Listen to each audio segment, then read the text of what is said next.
So we'll go ahead and get started, and if those in the hallway will come on in, that'd be great. Hi everybody, I'm Karen Cashin. Too close to this microphone. I'm Karen Cashin. I'm the CEO of Tech Alpharetta, and we're a nonprofit whose mission is to help grow technology and innovation in the city of Alpharetta. You may not know that we have more than 700 technology companies here in Alpharetta, making us truly a technology city of the South, and we're trying to continue to grow that thriving ecosystem.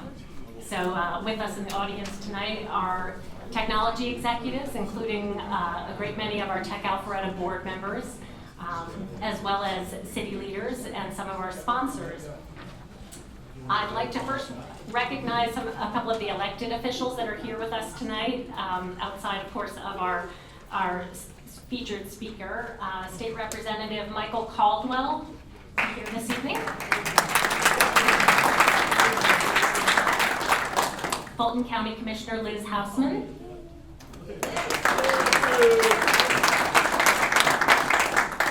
Alpharetta City Mayor Jim Gilvin, who you're going to hear from in a moment. Former Alpharetta Mayor David Belle-Isle. And Alpharetta City Councilwoman Karen Richard. Okay, I'd like to say a special thank you to our Tech Alpharetta board member Bill Pearson with Microsoft. Back in the corner of the room, thank you to Bill and Microsoft for hosting us this evening. And then I want to briefly recognize Tech Alpharetta's chairman, Ryan Hollenbeck from Barron, in the room this evening. And all of our board members in attendance this evening. If you're a member of Tech Alpharetta's board, please raise your hand. All right, look at that turnout. Thank you guys. Appreciate all your support. Then I'd like to thank our sponsors of tonight's event, without whom we wouldn't be able to hold these monthly events in Alpharetta. I'd like to thank Aptum Technologies. Cindy Jordan Ford sits on our board. Cindy in the room? There she is.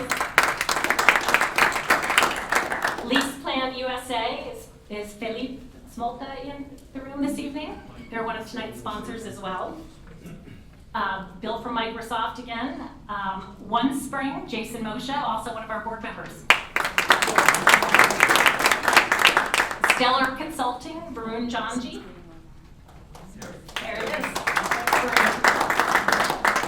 And Tire Hub and Ashok Vantapalli, who is a member of our board, is going to come to the podium to say a word or two for a moment.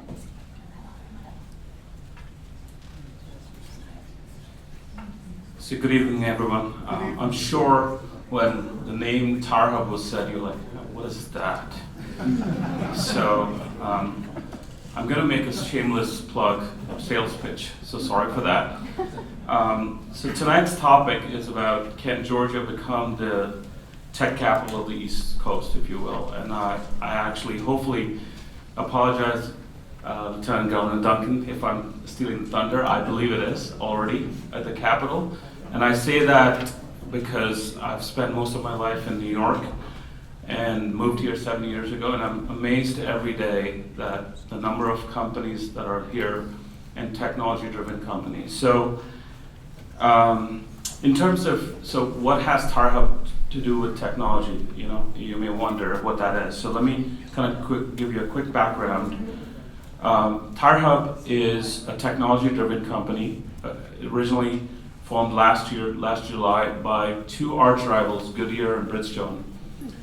They relied on a lot of third-party distribution companies, and they realized that it's time for them to own their destiny and improve their market share. So for two arch rivals to come together and form a company, so we are a distribution, logistics, and software services company with 70 distribution centers across the country. And essentially what we're trying to do is create an Amazon-like exchange for the tire distribution industry. For that matter, it could be applied to any distribution industry. And the only difference from an Amazon example would be when we're delivering our tires to our large retailers such as Costco's, Discount Tires, etc., we have the stringent need to deliver them on the same day or within 4 hours. So you can imagine technology plays a key role in connecting the demand to the supply and deliver the product in time in the 4-hour window. So we're really excited. We've been in Atlanta for the last July, and for whatever reason, Atlanta was chosen as the headquarters for this company. So thank you for this, and really looking forward to tonight.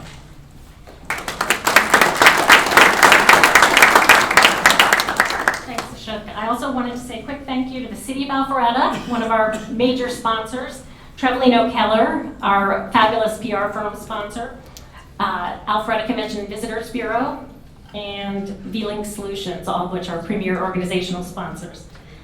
And also to iView Media, Jacob Andrews, that's one of our Tech Alpharetta incubator startups here tonight, handling the AV and videoing tonight's presentation. So thank you, Jacob.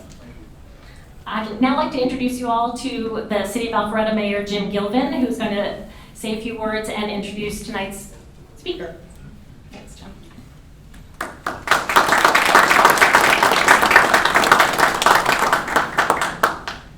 Thank you, Karen. Thank you all for being here. I am Jim Gilvin. I'm here to welcome you to our wonderful city if you've not had the opportunity before. And as I sit here and look at this, and especially as I look at former Mayor David Belisle, I look back to when we were first elected and sworn in back in 2012, and it blows me away. If we'd only known that his idea of capitalizing on our technology community and creating a group of technology experts, because none of us on City Council were, an organization that could help bring them together to create an ecosystem of innovation and technological advancement where people could build a business in an environment maybe a little more conducive to raising a family. And to see us here in a Microsoft office, in a development like Avalon that didn't exist back then, it's really impressive. And it's an honor to be here and welcome you to this facility. Appreciate Lieutenant Governor Geoff Duncan being here, and our state representatives and all the elected officials who helped make this possible. And I see a couple of faces just because I was talking to someone earlier. Back in those early days, there was a startup group that used to meet for coffee at Rome on Windward Parkway every Friday morning. And they'd have a facilitator come up from ATDC most times. And it was basically about 9 mostly middle-aged white men bitching because they couldn't raise money for their startups. And they needed a better place to sit around and moan and groan because they couldn't get money for their startups. And so it's been amazing to watch what Karen's been able to do with Tech Alpharetta with all of your support. We appreciate it all.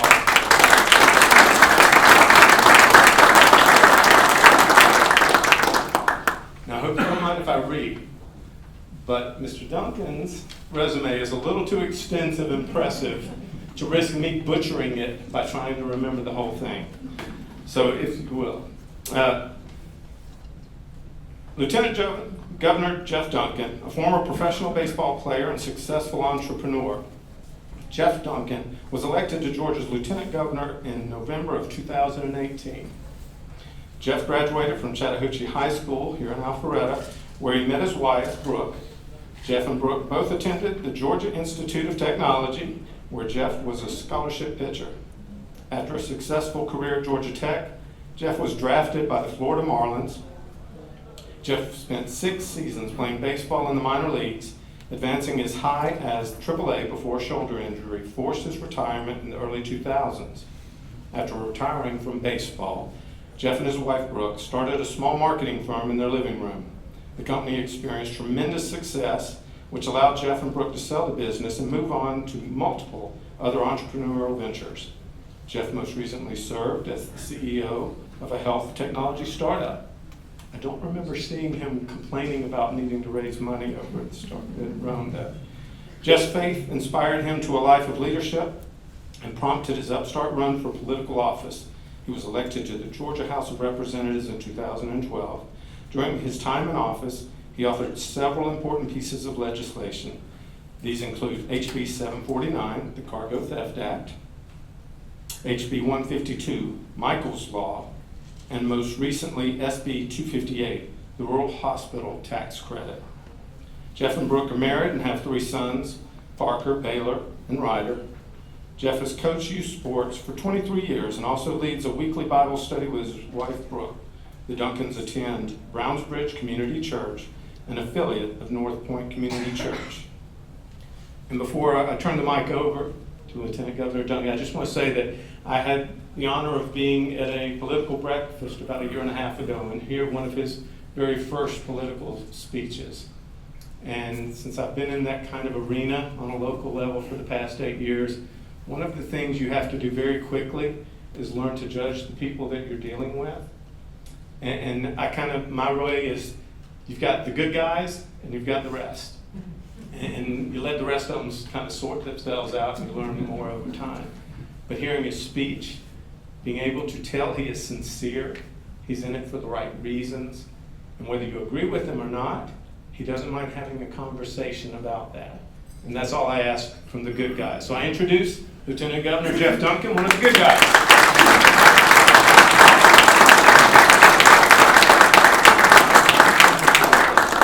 Is this on? Can you all hear me? I don't know if I push the button or not. So super intimidating crowd to talk to, and I'll tell you why. Not because y'all are mean, but because I give this Technology Capital of the East Coast speech. Literally, this is the 4th time today I've mentioned it in a speech in front of all kinds of crowds. But here's the problem. Y'all all know more about technology than I do. And that's not the case when I walk into most rooms. So it's an honor to be here. Thank you so much for the group that has been such great communicators to us and really just kind of continue to give us opportunities to be in front of a great group of folks that are so important. And what today is going to be about is really just trying to let you know that what you're doing now is what I'm trying to replicate all over the state. My story is a Alpharetta story, tried and true. Everything within about 5 miles of here is the center of my universe as I was growing up.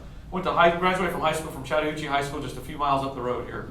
I remember when this was a 2-lane road that went up here and we had no idea any of this was coming. Story about one exit up. We moved here in 1992. 1992, we moved here as a family, and we stayed at this Residence Inn right up the street here. Anyone who's been lifelong folks in this area.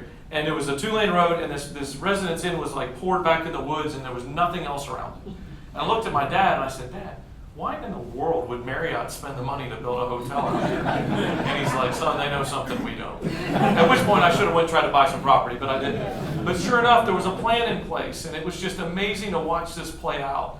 And David and everybody else in this Alpharetta story has been such an amazing part of this story that has truly brought the best and brightest from around the world to call Alpharetta home.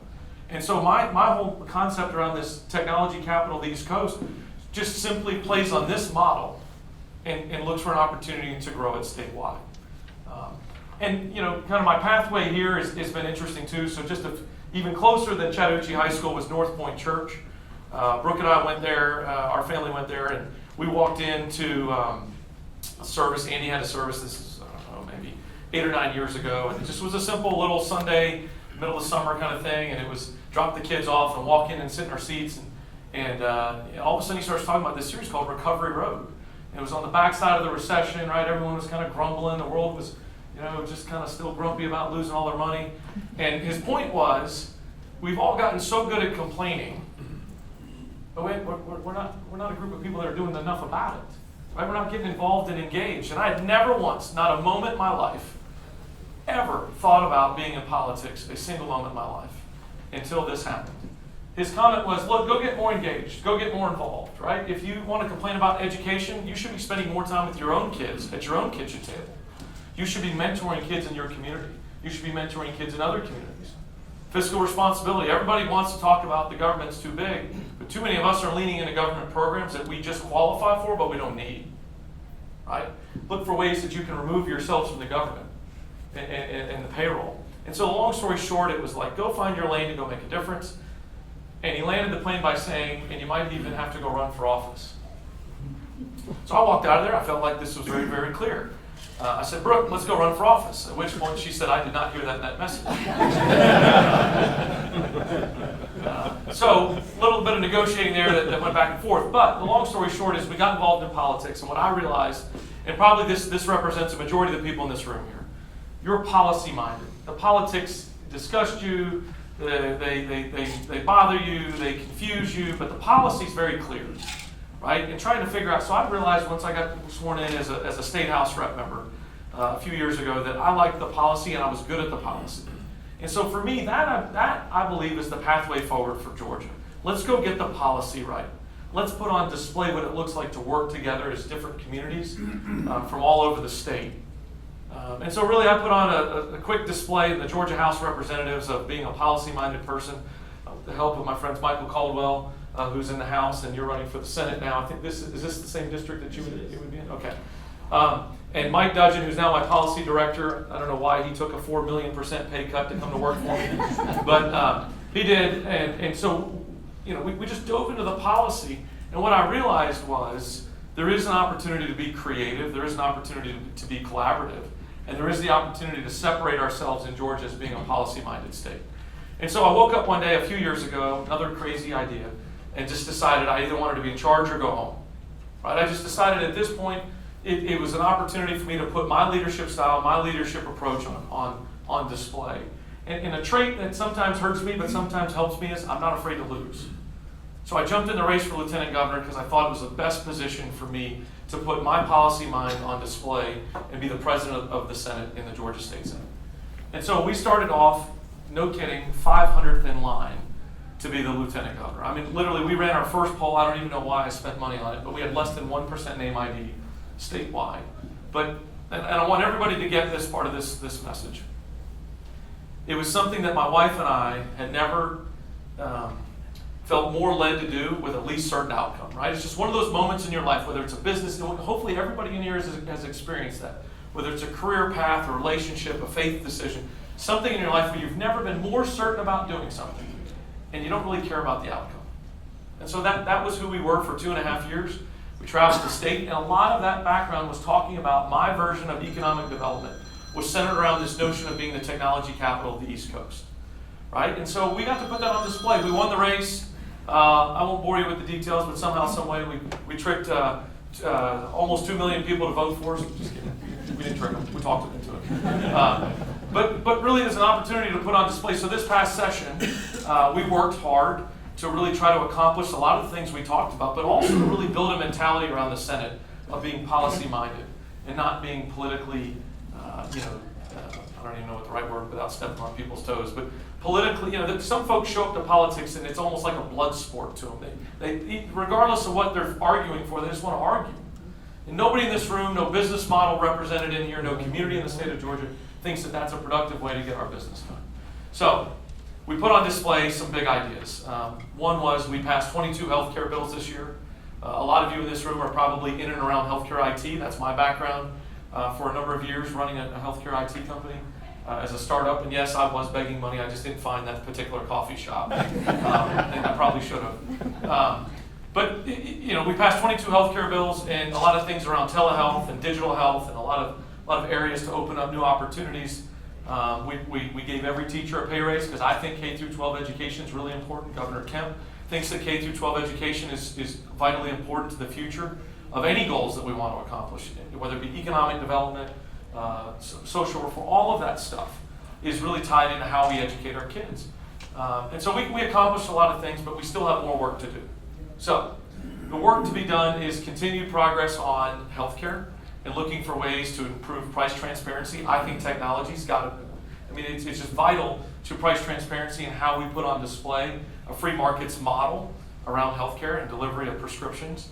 I think there's opportunities to increase telehealth and deliver both in urban areas and in rural areas and really play on that delivery model.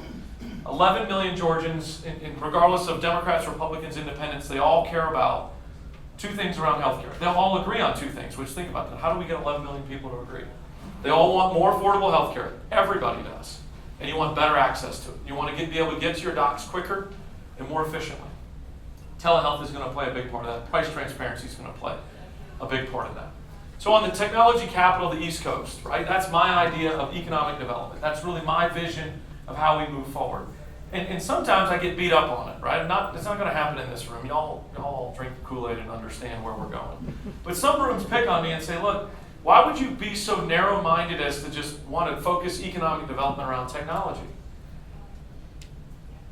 Hello?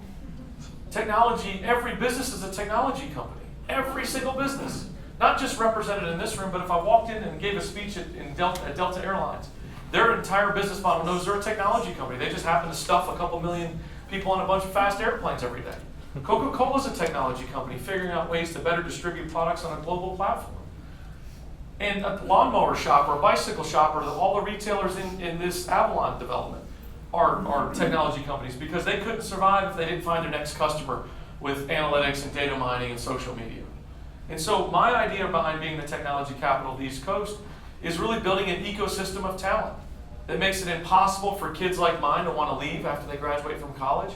And it makes it impossible for folks in other parts of the country, like California and Austin or Boston, to want to deal with the setbacks that those zip codes deliver to you. That's the nicest way I can say that, by the way. It's a great place to call home. It's a great place to run your business, and we need to continue to build out the ecosystem.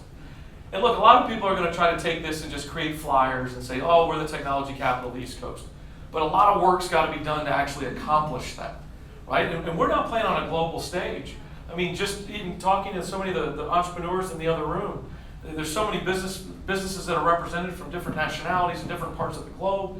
We are now in the global spotlight here in Georgia, right? They're paying attention to what we're doing. And over and over and over again, what we continue to hear is we need more investment dollars to flow into Georgia so that businesses don't get to the 5-person stage of proof of concept and then take a $2 million round and head out west.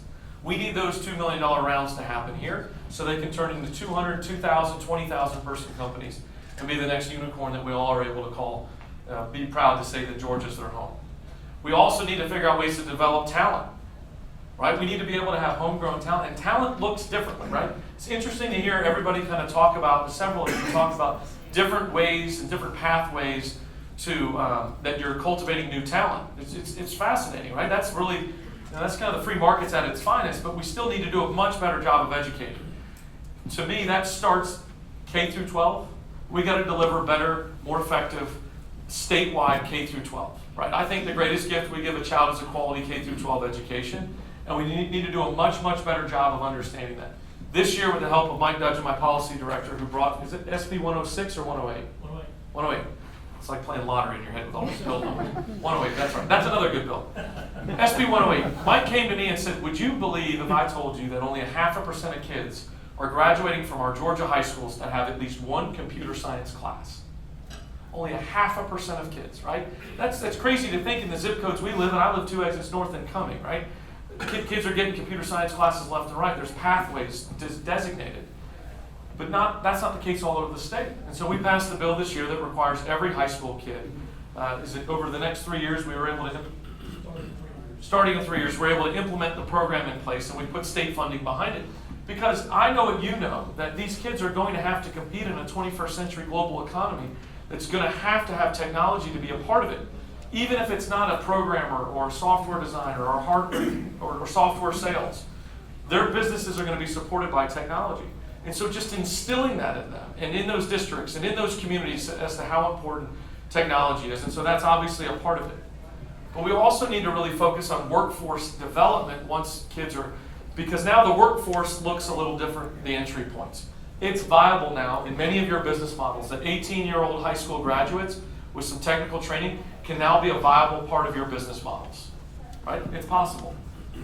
There's now 2-year technical schools. So you got 18-year-olds that are able to legitimately enter the workforce. You now have 20-year-olds coming out of a technical school with highly marketable skills, highly technical skills that we need to make sure that we have a place for them to integrate.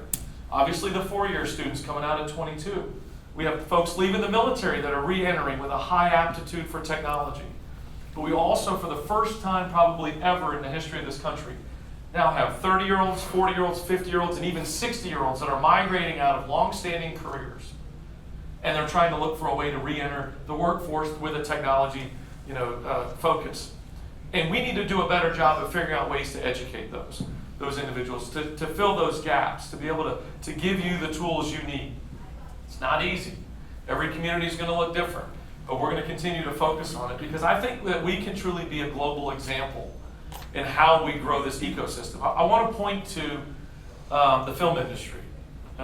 10 years ago, the film industry didn't care a thing about Georgia. It might even have been sooner, 8 years.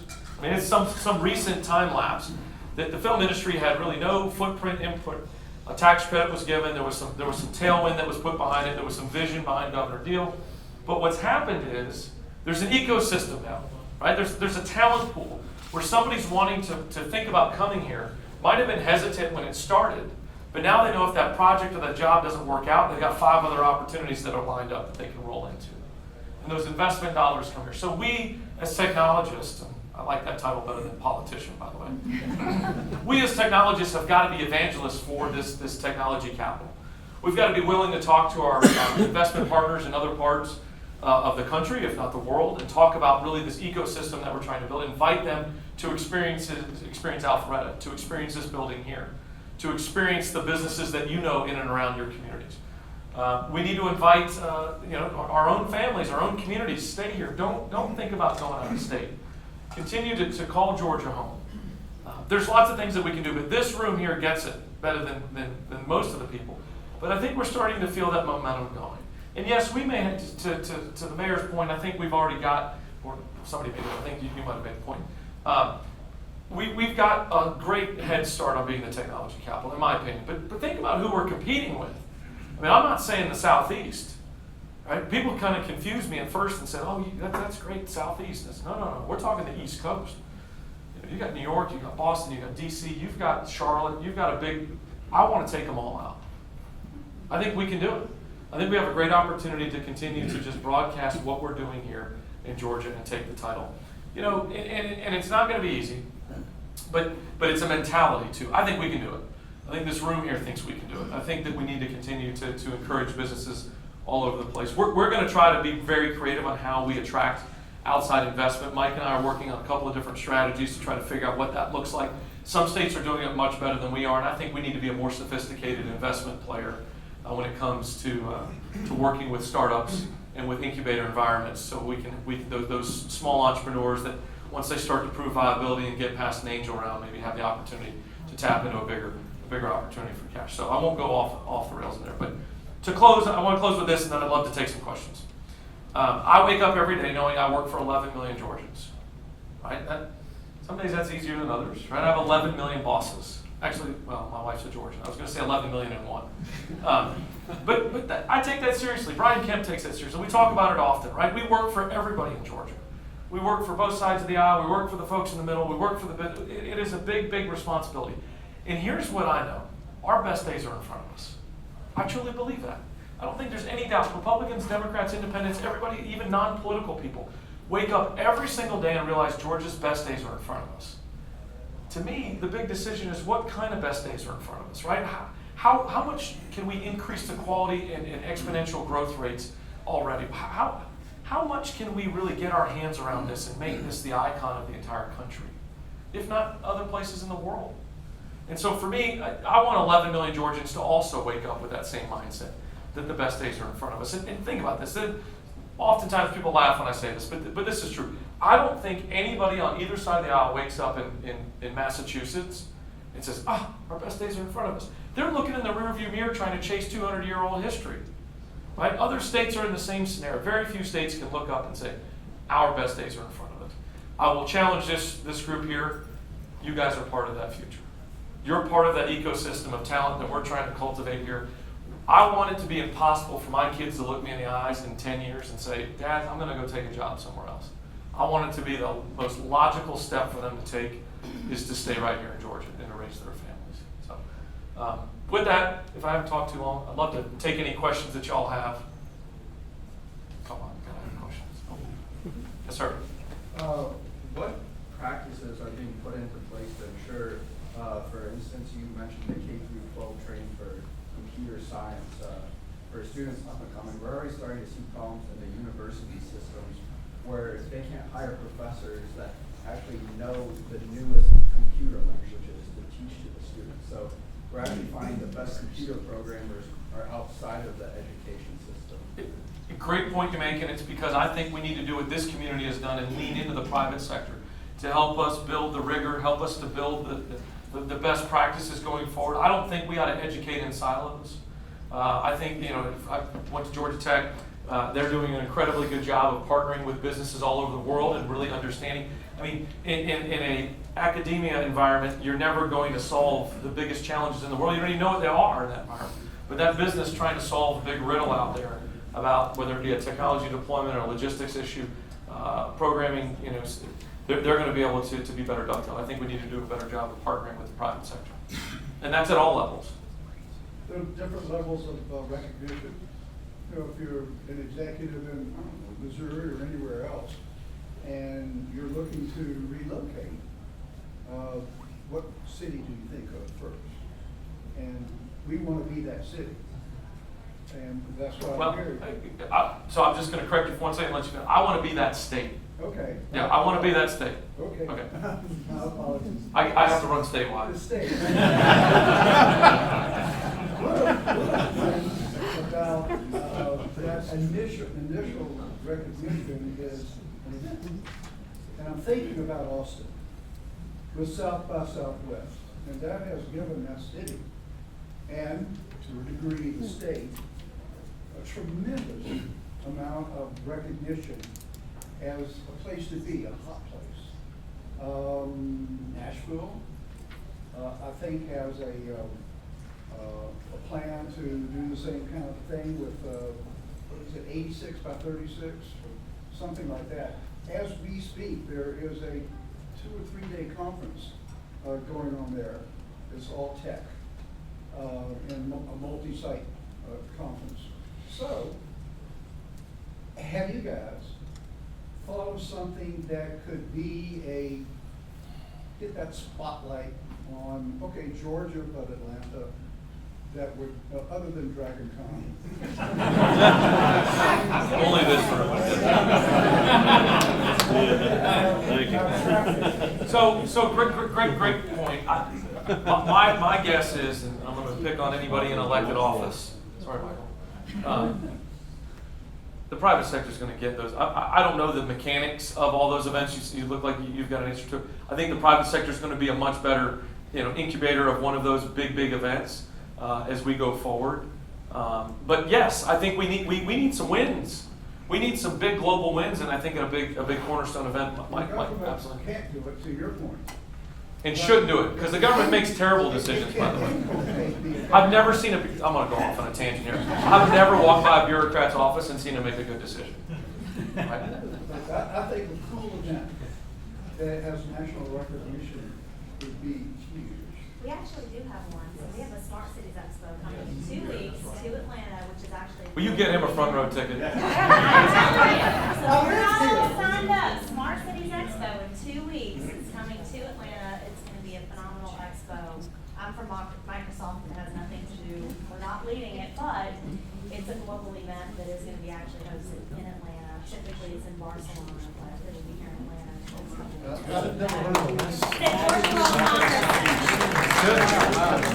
Oh, that's good. It's Will you put that on the Twitter so everybody knows about it? Smart Cities Expo. Yes, sir. It's a virtual conference. Congratulations, I think you just named a healthcare advisory board. That just made the news, I think, today. So if you can tell us a little bit about that. And you also have that vision for the technology community and your vision for the being the capital of the East Coast. Yeah, really excited about it. It's been a lot of hard work. Mike and one of our other folks on staff, Regina Quick, has put in a tremendous amount of effort in building this task force that's really focused around affordability and access and looking through the lens of a wide variety, not just government models, but looking through a wide variety of private employers, payers, consumerists. Interesting enough, Clark Howard is actually one of our task force members, and he's more excited than anybody because once again, going back to the point, everybody wants the same two things: more affordable, better access to healthcare. It looks different in every community, and we're going to continue to push on that. My vision of being the tech capital is not just focused on one industry. And think about what's already happening. Anybody in here in and around fintech? Right. So you got fintech. I don't know how many. We up to 7 quadrillion transactions a minute now. Yeah. I mean some Plus 2. Yeah. So we've got fintech. We got health IT. You've got all these different. You got cyber. You've got all these different lanes that are starting to develop here. And so for me, it's just this almost unquantifiable growth model that's out there. That's really what the model looks like. Cool. Thank you. Yes, sir. What can we do when we leave here tonight to help contribute to that vision? Keep growing your companies, keep making good decisions, keep putting technology on display for the world, keep building your brand, keep hiring people, keep looking. If you're an investor in the room, keep looking at Georgia businesses to invest in. Yeah, I mean, don't move an inch. Yeah, that's exactly what I would encourage you. You get 2 questions. Something that you mentioned continually is the involvement of the private sector being necessary for us to reach this vision. One thing that I've seen that the states need to do, that we've seen North Carolina do, and actually North Dakota, actually partner with the FAA for their drone integration programs. And I heard nothing mentioned about how drones are going to really set us on the front foot for leading, the East Coast in technology. Atlanta's already the aviation city. I'll let Mike answer this one. Yeah, we're actually doing some work with some air taxi stuff, and we're talking to the FAA about doing some piloting, no pun intended, of air taxi type work. And GTRI is doing a tremendous amount. They're looked at as leader in the drone industry. And one other thing. Pushing your luck, that's 3 questions. It's actually a follow-up to that. Are you in the media?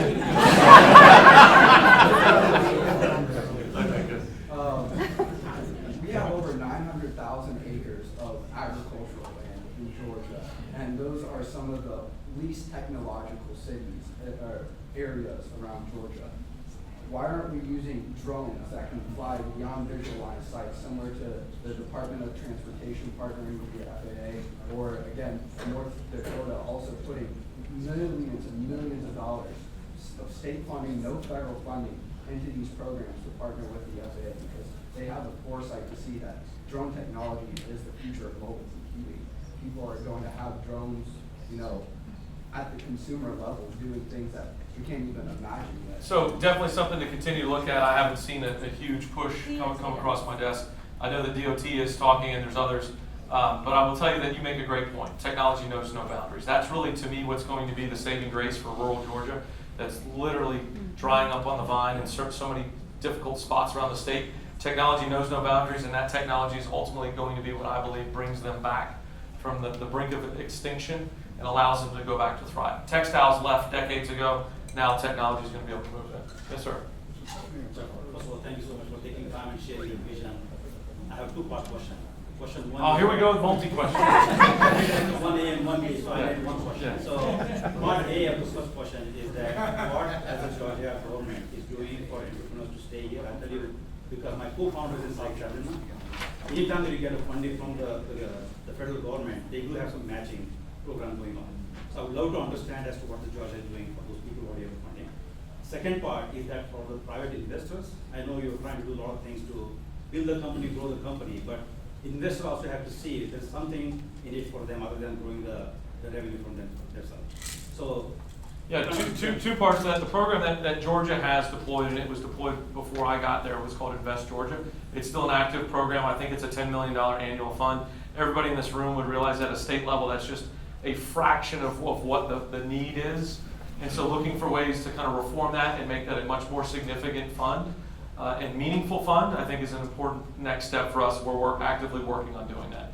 On the second side, look, I can't force, nor do you want the government to force kind of the private sector to do what they're doing. I will tell you the things that we can do as a state to make those entrepreneurs want to continue to stay here is continue to better educate their kids, continue to understand transportation in a meaningful way, continue to keep taxes low, continue to incubate a healthcare environment that delivers healthcare better than any of our neighbors. Those are the things that I believe is most impactful from a state's perspective. Yes, sir. So what would the one-page infographic look like? If you had to design a one-page infographic that says, bring your money here, we're the tech capital of the East. So we're still drafting it. I don't think we're there yet, right? And that's to your point. A Chamber of Commerce crowd, not picking on any chamber member, a chamber crowd would say, hey, that's a great slogan, let's put it on a piece of paper. We haven't earned it yet, because as soon as the people we want to attract to come here are going to see right through a flyer. They're going to start digging into it. They're going to understand that there is a big need for not just a current talent flow, but a future talent flow, right? We're not there yet. The investment side, it's not big enough yet. We need to take those steps. So I think we're still developing those. But to answer your point, where I hope it goes to is to say two things, really be centered around two things. It's a great place to run your business. But you know what? It's also a great place to raise your family. And to me, entrepreneurs at their heart, executives at their heart, businesses at their heart, no matter what stage you are in life, raising your family in an environment that's conducive to a family environment is something there's no programs that are going to necessarily take, be too strong of a headwind for that. And the reason I bring that up is because if you have a one-pager and you want to get Chinese money, Japanese money, Korean money, if you give them a one-pager in their language and say, here's what we are, because many times it's a branding problem. If you asked me 12 years ago, I moved here 12 years ago. 12 years ago, I never thought I'd stay. And now I don't want to leave. So I'm that guy from the New England who never thought I was going to stay here, and now I'm here. And I go back to the one pager because you can post it on LinkedIn, you can send it to your network, and you can tell them how good it is. And I take a bunch of keywords here and I look at what are the keywords? Why would people come here? And I just, throw that out there because I'm that guy and my kids who came here and said, Dad, what are you doing in Alpharetta? 2007. The drought, this was nothing but a piece of dirt with ugly steel, and now it is the place. But I'll just go back to content and sales. You have to sell. The honest answer is we're not ready to create the sales flyer yet. We need to keep working. Yeah, we've got work to do. Couple more. Thank you. Yeah. Geoff, I like your thought. I know Mike's been really active with that in terms of the education piece. So I think most of us here would agree that education as a whole, like K through 12, is very slow to change. So reading, writing, arithmetic, language is important. Mike and I were involved with changing the remember, Mike, when it was AP only for computer science. We said no, that shouldn't be. But I think one of the ways to be a leader is we just had a CIO roundtable a couple weeks ago. And they talked the whole time about talent, the importance of getting talent. So if we could have something that was really sort of setting the stage for the whole country in terms of K through 12 having some type of technology starting with K all the way through 12 for every school in Georgia, I think that would make a big difference and set us apart. So Yeah, no, I think the deployment of technology in the classroom is it's a necessity. And I say it from a couple of different standpoints. One is just the way it's being delivered and the way kids are learning. But two, and this is going to get a little philosophical, with a connection point between parents and guardians and teachers. We need to create a more conducive communication environment. Right now, if a teacher wants to have a one-on-one with this, it just doesn't happen. We need to remind, I'm going to go on my soapbox for a second. We need to remind parents and guardians that the education of their kids is meant to be a true partnership with the school and not a drop-off and pick-up program. I think there's opportunities to put technology in to allow them to communicate to home. I also think there's the opportunity to revise the way we do urine testing. Mike calls this an educational autopsy, is that right? The milestone test. Just a month ago, I got my son's, or 2 weeks ago, I got my 8th grader's milestone test from the year before. And what if he was above or below grade? You happen to be right on grade. But if he was above or below grade, we just wasted a whole block of time to figure out how to navigate him. With technology that all of us know we can implement, and we do implement in the business environment, when we know whether sales signatures are not on track or HR performance, all those things, if we could utilize those in the classroom and allow teachers to do what they want to do, and that's teach, not be test givers.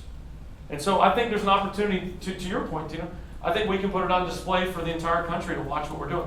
We're actively working on it. There's two pilot programs that we got permission from the federal government to put into place, and I think we need to continue to do it on a much broader perspective. But to that point, part of your sales flyer is talking about educational trajectory, right? What are we doing to improve? Don't judge us by where we've been. Judge us where we're going. That's really the environment. All right, last one of the day. Just to play off that, I think this is a perfect segue to remind folks that the world's largest fintech academy is Germany, right here in Georgia. Yeah, absolutely. Great point. Yeah, and to me, that is a great partnership. Private sector, government related, coming together to say, here's a problem, here's the challenge, here's the opportunity, here's the funding, and to be able to push that out. Yeah, it's neat. All right, thank you all so much for giving me the opportunity to be here. And I don't leave a room like this without thanking everybody in here is a job creator. Thank you for the jobs you create, the families you support, the communities you help to support. Some days I know it's hard, right? I've been that guy that didn't take a paycheck on a Friday. It was a lonely conversation when I got home. To make sure everybody else did. I know certainly many of you in this room have done that. So thank you all for what you're doing. Thank you.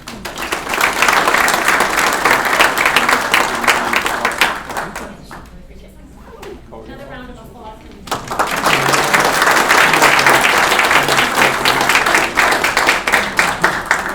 I understand if you have additional questions, Mike is more than happy to answer as the policy advisor to the lieutenant governor. Give them all the hard ones.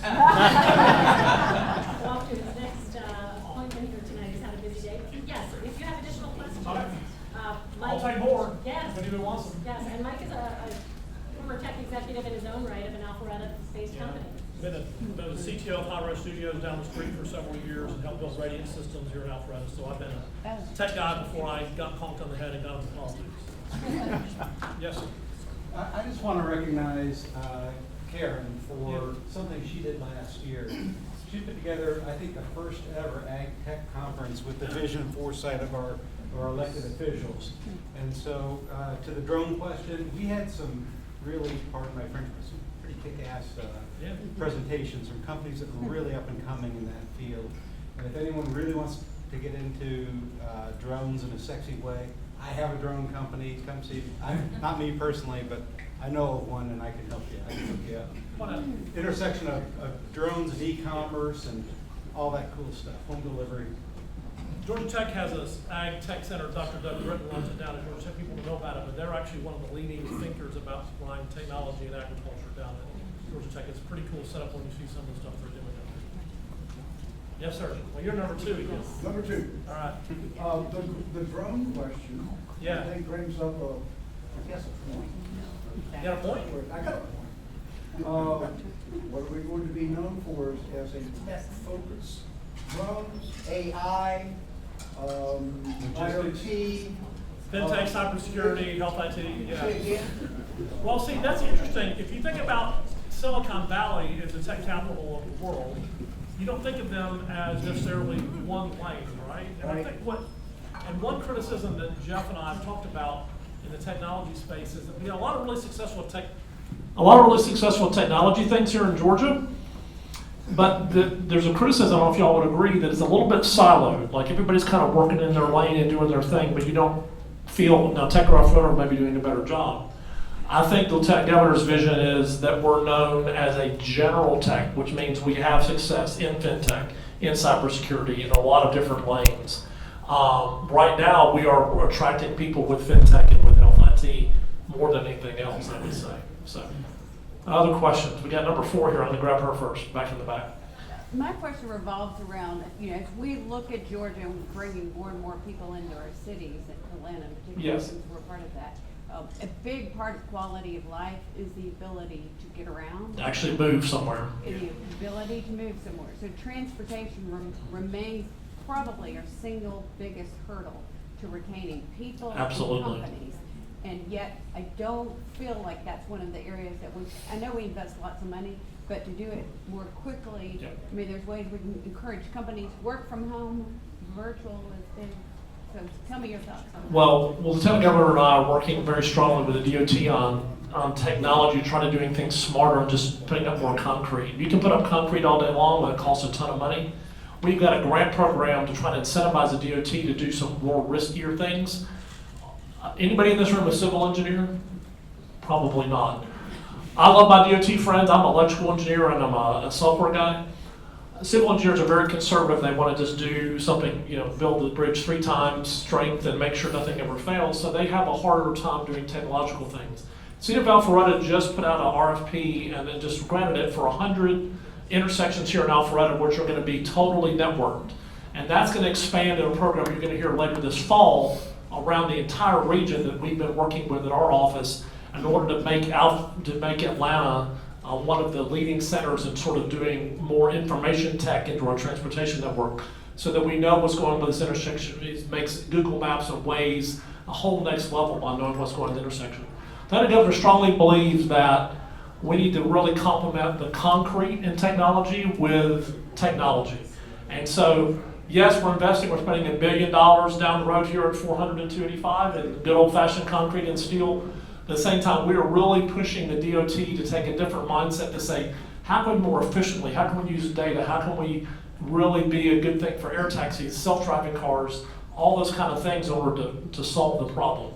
In the short term, you still got to put up concrete and some metal, but we spend a lot of time talking to the DOT. I see Christian over there from Metro Tech, who's got his hand up. I wouldn't, that just set me off, otherwise I'd ask, how do you buy the RFP innovation question?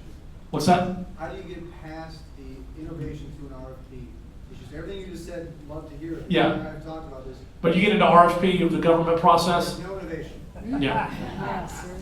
And it's very hard, so we're actually coming up with some grant program ideas that skip the RFP process, because that's really the only way to get things started. And that is a problem with all the government things, is the government purchasing is a fiasco. I'm right now digging into how government buys software. Talked to a couple guys in this room about that. It's not pretty, you don't want to talk about it. Yes, sir. Thank you. So Geoff and I met when he was involved in a healthcare startup. Yes. And our health, so speaking to the improving access, reducing costs. Yes. The healthcare startup that I'm involved with has shown a 30% reduction in hospitalization, a 42% reduction in A1C hemoglobins among critical patient populations. Yes. Recently won a CDC grant to monitor 1,800 patients across the state and was named the most promising healthcare technology company in the U.S. by CIO Magazine. How do I get time with you? You do. Talk about the real benefits of what we're doing. You find me in my card. Actually, in our healthcare task force, we're having a couple of private sector companies who are really doing cutting edge work like that, putting them in front of the government people in order to kind of force the conversation. Government incentives, if you're running a government agency, your incentive is mostly to do the same thing every year and to increment your budget by 2%. Representative Caldwell has lived this with me and Lieutenant Governor.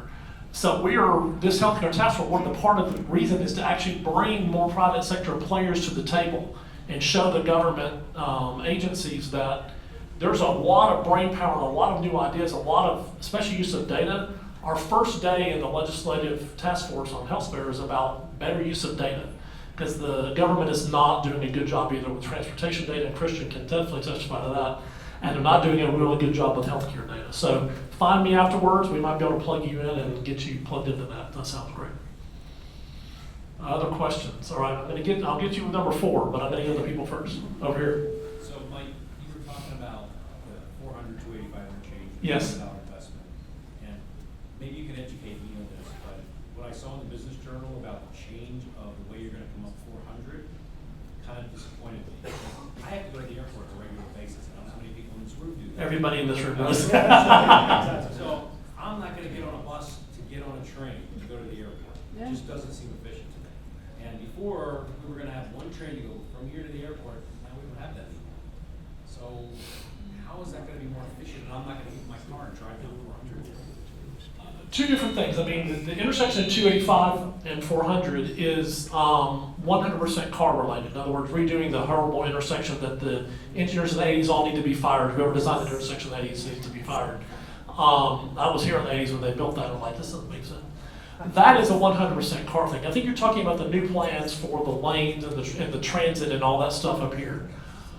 That is a complicated interaction between the state and the local jurisdictions, and it's complicated. I know the city of Alpharetta is wanting some changes for things just like you're talking about. And it's complicated. I don't have an easy answer for you on that, other than saying that there's that decision is not finally made yet, and there's a multi-jurisdiction argument going on about improvements up 400. And your cities up here are taking a different position than what the state is coming at in the state DOT. But the intersection down there is pure cars, make better ramps, more lanes, all that kind of stuff. All righty, I don't know what our time is, but I should we take a couple more. So Take 2 more questions. 2 more questions, we'll get back here and we'll get number 4. Oh, no, all right. Yes, sir. So just with the changes you're trying to make in with the K-12 education. Yes. So Geoff and I visited a couple of different schools, charter schools, and Yes. Acton Academy, things like that. With the way that infrastructure is today, it's tough to change things inside of the K-12 process. So we really have trying to taught kids like mindless memorization so they'll do well on tests, because it's teaching them how to function. So we're teaching them what to think more than how to think. We're not doing a lot of those things. So you look at something like an Acton Academy model where the kids actually teach the class, there's no teachers, and they learn it well enough to teach it. How do you get something like that through a process where you fundamentally have to change the education system from preparing kids to work on an assembly line to work in a 21st century environment? I would say if you were to go to Mars and create a new educational system from scratch, you would not create the current K-12 system. It has a lot of inertia from 100 years ago. You're absolutely right. So the Lieutenant Governor and I and our team are huge supporters of general school choice and school innovation. The public schools around here are good. I mean, my kids went to Forsyth County schools. My old district had Northview, Chattahoochee, and South Forsyth and Lambert in it. So it's really good schools. But your point is exactly dead on. We need a lot more innovation. So we're a very big proponent of charter schools, of innovation. I've got a meeting in a couple weeks with a completely revolutionary virtual school out of Arizona State. Think of a virtual education you've seen as like 80s Rapid Ears TV, and this is like IMAX. And really just cutting edge stuff. All we can do is support it. And you can't legislate, hey, K-12, y'all need to be more modern. It's just so hard. There's so much inertia in all of education, including in the university system. We're going to overhaul how teachers are taught, because teachers are coming out knowing how to teach 20 years ago stuff, and it's hard. So what you have to do there is you have to let innovative things like Acton and other places show the regular public schools who may not be as forward-thinking as North Fulton and South Forsyth how to do a better job. All right, one last question? Yep. Yes, sir. Sorry you don't get number 4. I'll talk to you after. Yes? So this is a procurement question for you. So I do a lot of work in the federal government. And Yeah. The federal government has certain designations that you can get. So they can buy directly from a company, say a disadvantaged company or a service disabled, better known company. Does the state have anything like that? Or are there any discussions where if you're an innovative company with a certain designation, the state can purchase directly from you with minimal competition? Yeah, we're getting there. It's interesting. I have arguments with the state people about, they think the cloud is a big scary monster and they don't want to do that because it's not secure and all those kind of things. There's a modernization effort needed in that area. The new chairman of DOAS, which is a state purchasing group, is a guy named Alex Atwood, who both Geoff and I and Michael served with in the legislature.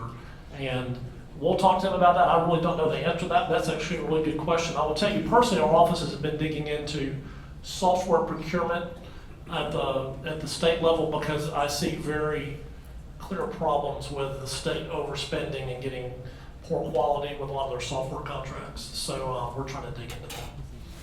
All righty. Well, anyway, it's been fun. And, let me tell you one last thing. I left a very high-paying job in a technology career of 30 years in order to work for Geoff Duncan, Lieutenant Governor. He's the real deal. He is not your normal person who gets elected to statewide option. Michael attested that too, having served with him. He's the real deal, and we're really lucky to have him. So thank you.